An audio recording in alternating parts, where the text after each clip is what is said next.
Shalom Bapak Ibu Saudara sekalian, senang sekali saya boleh menjumpai Bapak Ibu Saudara sekalian sekalipun lewat online ini, tapi saya percaya jauh di mata dekat di hati.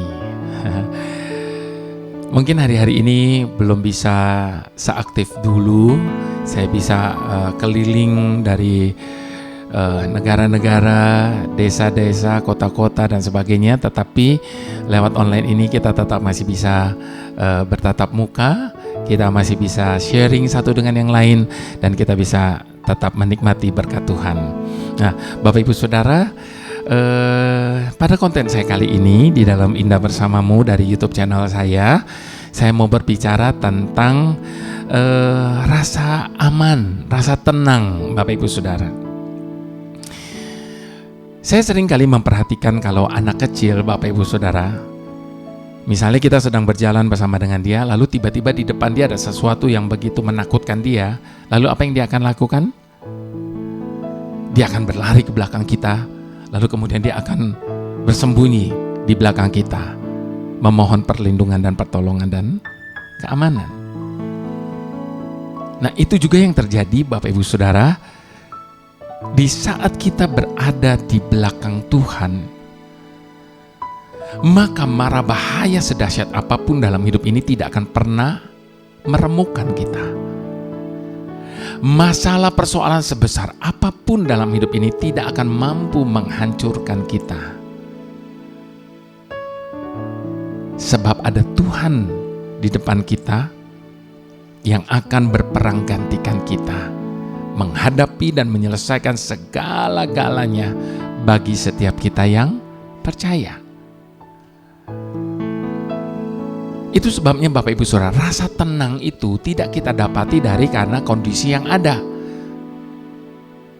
Ada banyak orang ketika mereka menghadapi masalah, persoalan dalam hidupnya, lalu mereka bilang, saya mau mencari ketenangan dulu, saya mau pergi ke gunung, saya mau pergi ke laut, saya mau pergi apa untuk menenangkan diri. Oke. Untuk sesaat maybe yes. Tapi berapa banyak Bapak Ibu Saudara orang dalam kesendiriannya, di dalam mencari ketenangannya justru pikirannya semakin gak karu-karuan, makanya kontradiksi. Ada banyak orang begini, udahlah daripada kamu terus mikirin, ayo kamu enjoy aja sama kita, ayo kita hang out, kita nonton, kita apa dan sebagainya, untuk melupakan pikirannya. Jadi Bapak Ibu Saudara, sesungguhnya tidak ada satupun tempat di muka bumi ini, tidak ada satupun keadaan yang ada dalam hidup kita yang bisa memberikan kita rasa tenang, kecuali kita berlindung kepada Tuhan. Itu sebabnya pemazmur berkata, sungguh hanya dekat Engkau Tuhan kami merasa tenang.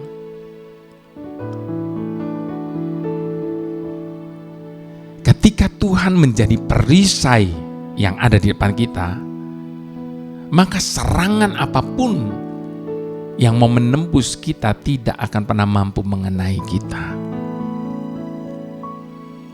Itu sebabnya kita dapat berkata, aku membaringkan diri lalu tidur. Bapak Ibu Saudara, ketenangan, keamanan, kenyamanan tentu menjadi hal yang begitu dicari oleh setiap manusia di muka bumi ini. Hari-hari ini khususnya, terlebih lagi di masa-masa wabah pandemi yang melanda dunia ini.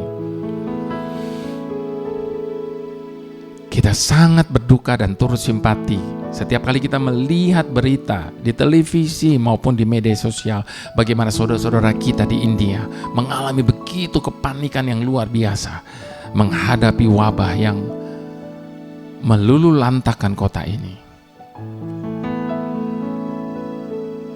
Jadi Bapak Ibu Saudara, dunia tidak bisa menjamin dan memberikan kita apapun. Dan hanya kita akan dapati ketika kita ada bersama dengan Tuhan. Biarkan Tuhan berjalan di depan kita dan kita terus mengikutinya. Di konten saya sebelumnya saya ada berbicara tentang mengikuti Kristus. Dan jangan mengikutinya dari jauh atau undur sedikit. kita harus terus mengikutinya, tepat di belakangnya, maka kita akan merasa keamanan yang luar biasa. Itu sebabnya saya mau ajak kita angkat sebuah pujian tentang rasa tenang itu. Mari sama-sama kita mau katakan, tenanglah kini hatiku, Tuhan memimpin langkahku. Di tiap saat dan kerja tetap ku rasa tangannya. Tuhanlah yang membimbingku, tanganku dipegang teguh, hatiku berserah penuh, tanganku dipegang teguh. Di malam yang gelap benar, di saat hatiku gentar, di taufan badai gelombang, tetap tanganku dipegang. Tuhanlah yang membimbingku, tanganku dipegang teguh, hatiku berserah penuh, tanganku dipegang teguh. Di dalam pujian ini dikatakan, tenanglah kini hatiku, Tuhan memimpin langkahku. Kalau memimpin itu artinya apa, Bapak Ibu Saudara? Dia berjalan di depan dan kita mengikutinya.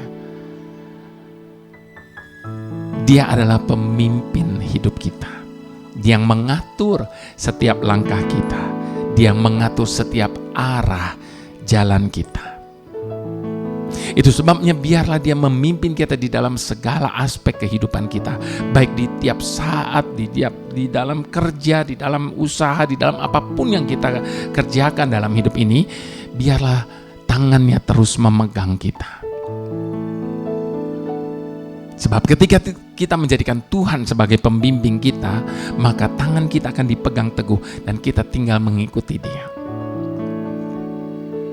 Sekalipun malam gelap, bahkan terlebih lagi tentunya Bapak Ibu Saudara, ketika malam yang gelap gulita di mana kita tidak bisa melihat jalannya, disitulah kita perlu membiarkan Tuhan memegang tangan kita dan memimpin jalan kita. Bahkan di saat taufan badai dan gelombang mengamuk di sekeliling dan di sekitar hidup kita, maka biarkan Tuhan selalu menjadi tempat perteduhan bagi setiap kita. Tuhan menjadi tempat perlindungan bagi setiap kita, sehingga kita dapat berkata, tenanglah kini hatiku. Mari sama-sama sekali lagi kita mau katakan, tenanglah kini hatiku, Tuhan memimpin langkahku di tiap saat dan kerja, tetap ku rasa tangannya.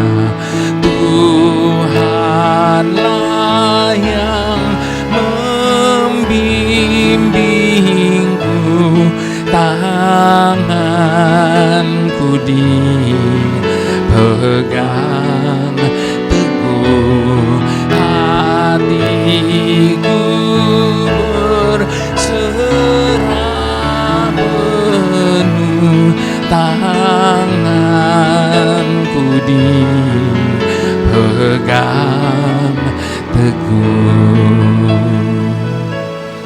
Di malam yang gelap benar, di saat hatiku gentar, di taufan badai gelombang, tetap tanganku dipegang. Tuhanlah yang membimbingku, tanganku dipegang teguh, hatiku berserah penuh, tanganku dipegang teguh. Baik Bapak Ibu Saudara, saya mau mengajak kita membuka sama-sama kitab Kejadian 8 ayat yang pertama sampai ayat yang ke-18. Judul dari perikop ini, air bah surut. Maka Tuhan mengingat Nuh dan segala binatang liar dan segala ternak yang bersama-sama dengan dia dalam bahtera itu. Dan Tuhan membuat angin menghembus melalui bumi, sehingga air itu turun. Ditutuplah mata-mata air samudra raya serta tingkap-tingkap langit, dan berhentilah hujan lebat dari langit, dan makin surutlah air itu dari muka bumi. Demikianlah berkurang air itu sesudah 150 hari. Dalam bulan yang ketujuh, pada hari yang ke-17 bulan itu, terkandaslah bahtera itu pada pegunungan Ararat. Sampai bulan yang ke-10 makin berkuranglah air itu. Dalam bulan yang ke-10 pada tanggal 1 bulan itu tampaklah puncak-puncak gunung. Sesudah lewat 40 hari maka Nuh membuka tingkap yang dibuatnya pada bahtera itu. Lalu ia melepaskan seekor burung gagak, dan burung itu terbang pulang pergi sampai air menjadi kering dari atas bumi. Kemudian dilepaskanlah seekor burung merpati untuk melihat apakah air itu telah berkurang dari muka bumi. Tetapi burung merpati itu tidak mendapat tempat tumpukan kakinya, dan pulanglah ia kembali mendapatkan Nuh ke dalam bahtera itu, karena di seluruh bumi masih ada air. Lalu Nuh mengulurkan tangannya, ditangkapnya burung itu dan dibawanya masuk ke dalam bahtera. Ia menunggu 7 hari lagi, kemudian dilepaskannya pula burung merpati dari bahtera. Menjelang waktu senja pulanglah burung merpati itu mendapatkan Nuh, dan pada paruhnya dibawanya sehelai daun zaitun yang segar.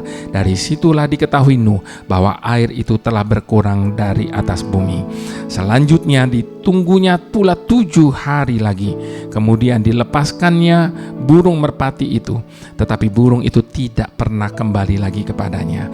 Dalam tahun ke-601, dalam bulan pertama pada tanggal 1 bulan itu, sudahlah kering air itu dari atas bumi.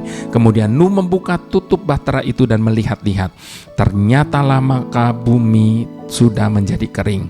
Dalam bulan kedua pada hari yang ke-27 bulan itu, bumi telah kering.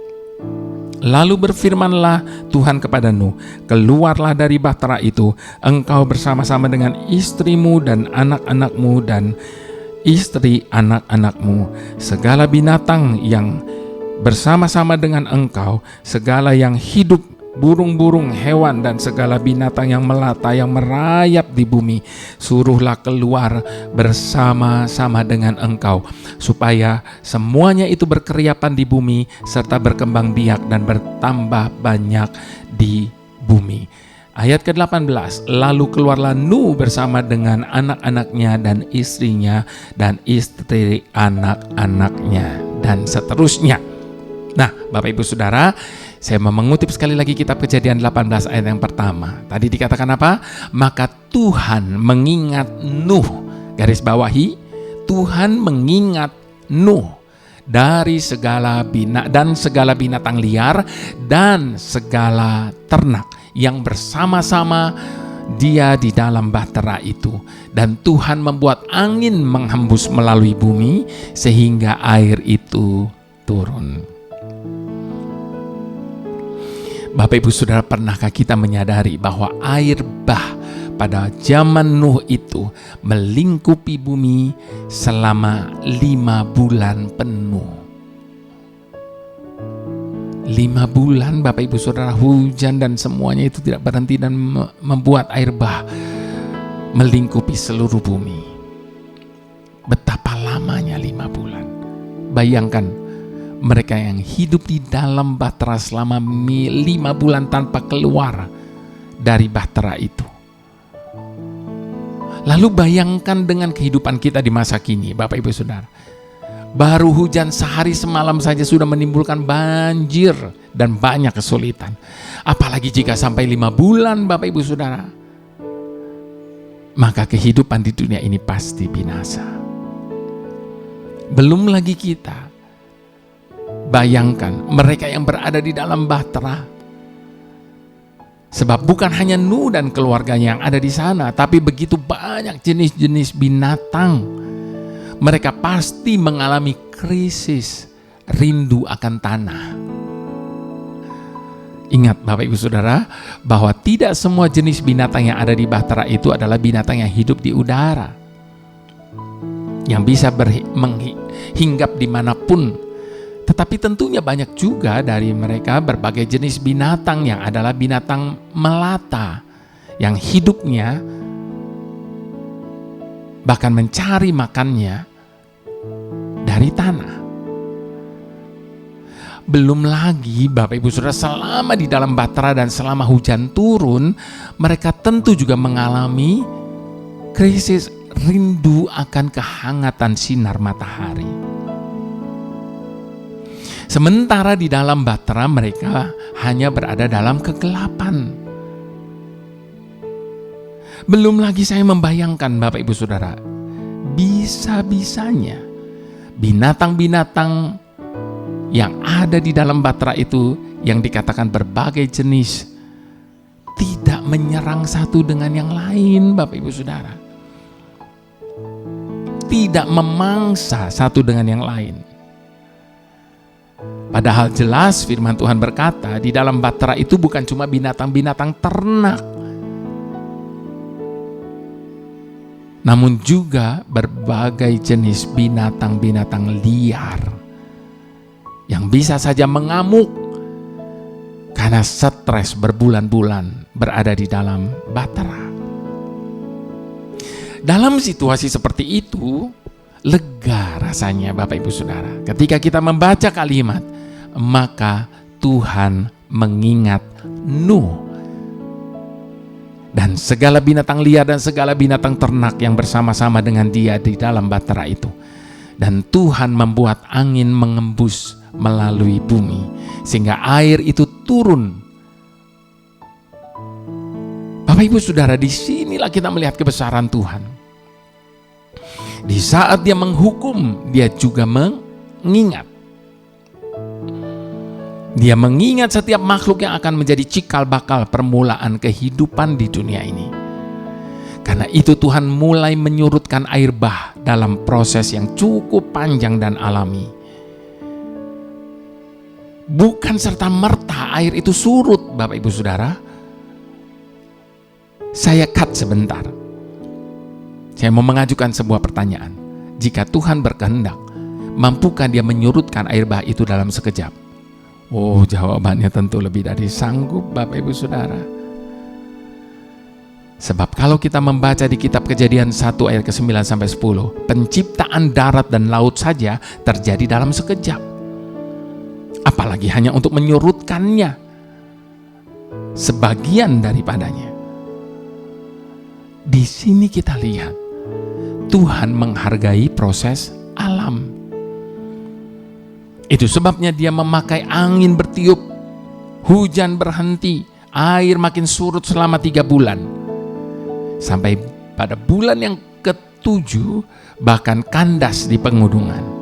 Baterainya kandas di pegunungan. Pada bulan ke-10 puncak-puncak gunung mulai tampak. 40 hari lamanya Nuh melepas burung gagak dan merpati untuk mencari tahu apakah air telah menjadi kering. Melalui proses ini, Bapak Ibu Saudara, kita belajar dari Nuh yang sabar menunggu dan terus mencoba untuk memahami keadaan. Sikapnya yang telaten dan tertata layak kita teladani. Sampai akhirnya bumi benar-benar telah menjadi kering. Namun satu hal yang kita pelajari lagi dari Nuh, ketika dia tahu bumi telah kering, itu pun tidak membuat Nuh langsung turun. Ia menunggu sampai Tuhan bersabda.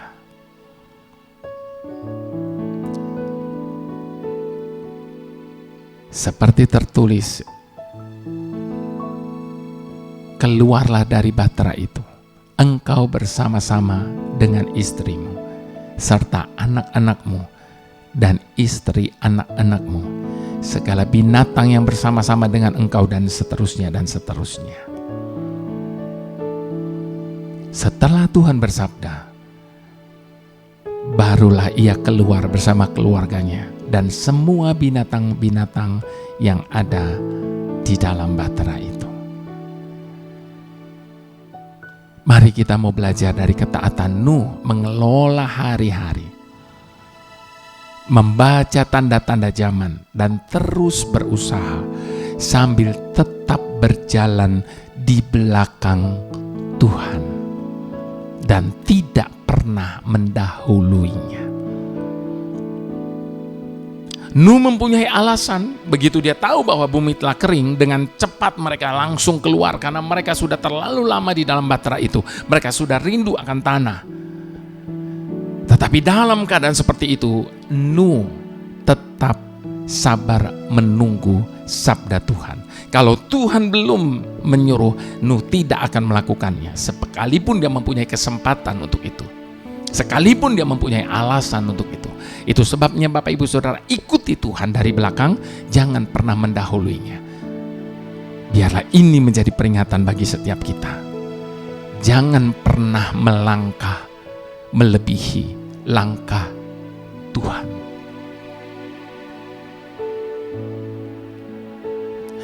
Mari sekali lagi.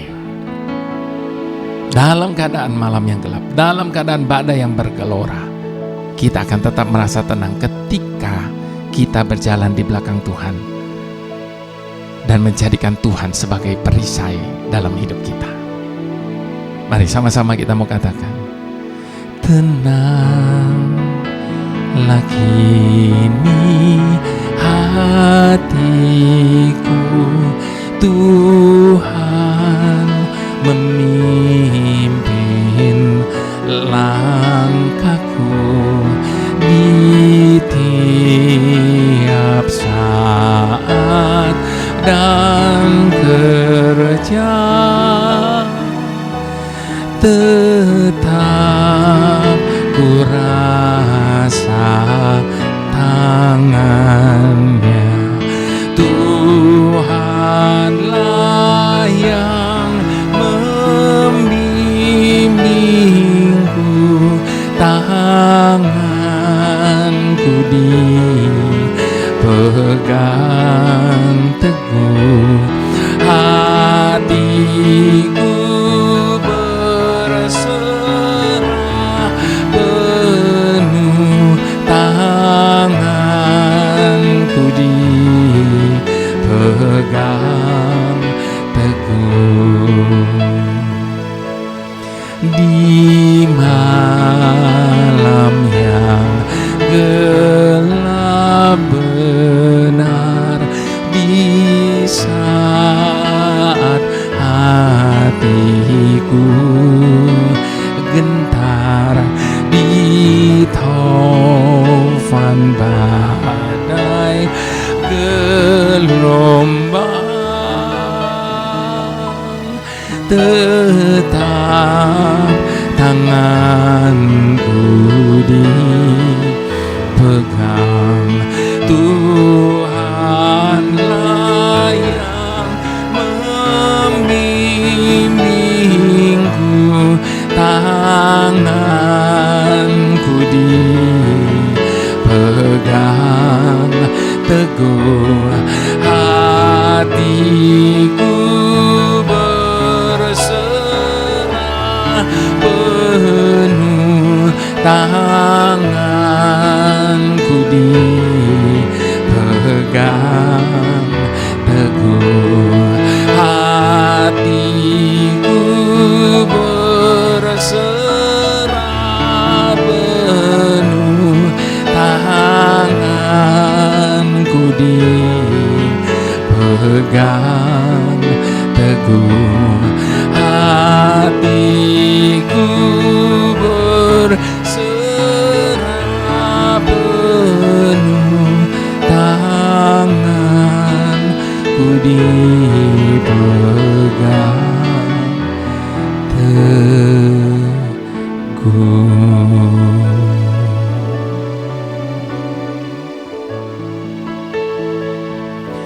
Ku berserah, ku berserah, Tuhan pegang seluruh hidupku. Ku berserah, ku berserah, ku tahu Tuhan baik bagiku. Ku berserah, ku berserah, Tuhan pegang seluruh hidupku. Ku berserah pada rencanamu. Ku tahu Tuhan baik bagiku. Ku tahu Tuhan baik bagiku. Ku tahu Tuhan baik bagiku.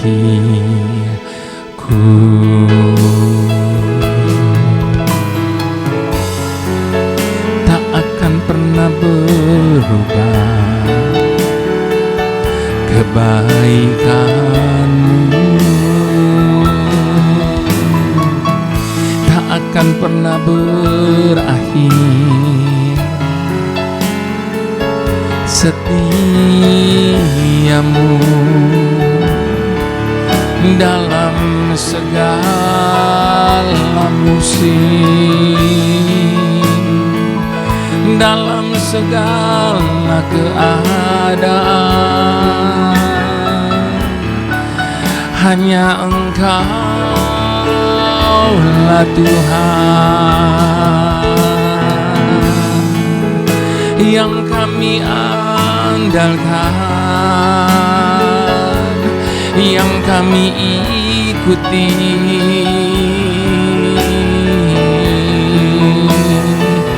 Kemanapun, dimanapun kami percaya Engkau yang memegang hidup kami.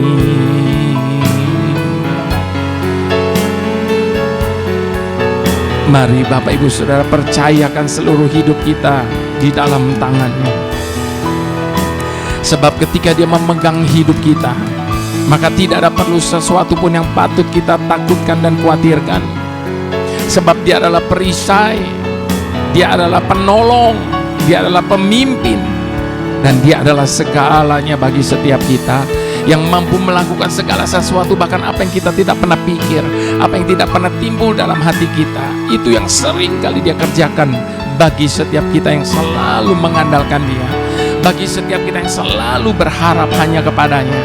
Itu sebabnya andalkan Dia di atas segalanya. Ikuti saja kemana Tuhan menuntun kita, ikuti saja apa yang Dia mau lakukan atas hidup kita, setuju saja atas segala sesuatu yang Dia izinkan terjadi dalam hidup kita. Sebab tidak akan sekalipun Dia melakukan kesalahan atas hidup kita, tidak akan pernah sekalipun Dia merancangkan yang jahat atas hidup kita. Biarkan Dia menjadi pemimpin kita, biarkan Dia berjalan di depan kita. Jangan melangkah melebihi langkah Tuhan, jangan melangkah lebih cepat daripada Tuhan. Ikuti langkah Tuhan, maka engkau akan melihat Dia akan menuntun kita kepada masa depan yang penuh dengan pengharapan. Oh haleluya, haleluya, haleluya, haleluya. Bapa pemimpin hidup kami, Bapa yang tahu segalanya, bantu kami untuk mempercayai-Mu di saat segala sesuatu tampak seakan salah. Sebab dengan kebebalan kami seringkali kami mencoba untuk melakukan segala sesuatu dengan akal pikiran kami sendiri, tanpa kami terlebih dahulu datang kepadamu memohon tuntunan-Mu Bapa. Seringkali kami merasa kami lebih pintar daripadamu, sehingga kami tidak memerlukan nasihat dan tuntunan-Mu, sehingga dapat dipastikan segalanya akan menjadi berakhir pada kekacauan. Sekali lagi bantu kami untuk mempercayai-Mu sebagai tanda ketergantungan kami akan Engkau. Sebab kami yakin ketika kami mau menerima segala keputusan-Mu dengan iman percaya kami, maka semua itu akan mendatangkan berkat yang melebihi segala-galanya. Kami mau selalu berjalan berpegang tangan dengan-Mu melalui hari-hari kami Bapa. Karena kami dengan kasih-Mu, hanya dengan kasih-Mu Tuhan, Engkau telah merancangkan setiap langkah kami di jalan yang Kau tunjukkan. Kami mau selalu berjalan berpegang tangan dengan-Mu, bahkan di saat kami harus melewati jalan-jalan yang berbatu dan curam sekalipun. Ketika kami yakin Engkau tidak pernah menuntun kami melalui jalan pintas. Kami yakin Kau tidak pernah menuntun kami melalui jalan pintas. Itu sebabnya kami mau berpegang erat pada tangan-Mu, karena kami yakin juga bersama kita pasti bisa melalui segala jalan yang ada. Kami mau berjalan bersama-Mu dengan iman kami, bukan dengan penglihatan. Karena bersama-Mu Bapa kami tidak akan pernah menemui jalan buntu, karena Engkau akan selalu membuka jalan bagi kami. Pimpin kami dan ajar kami di jalan yang harus kami tempuh. Berjalanlah di depan kami, bimbing kami meniti jalan yang terbaik bagi hidup kami Tuhan. Terima kasih Bapa. Haleluya. Mari semua kita yang setuju, sama-sama kita mau katakan amin.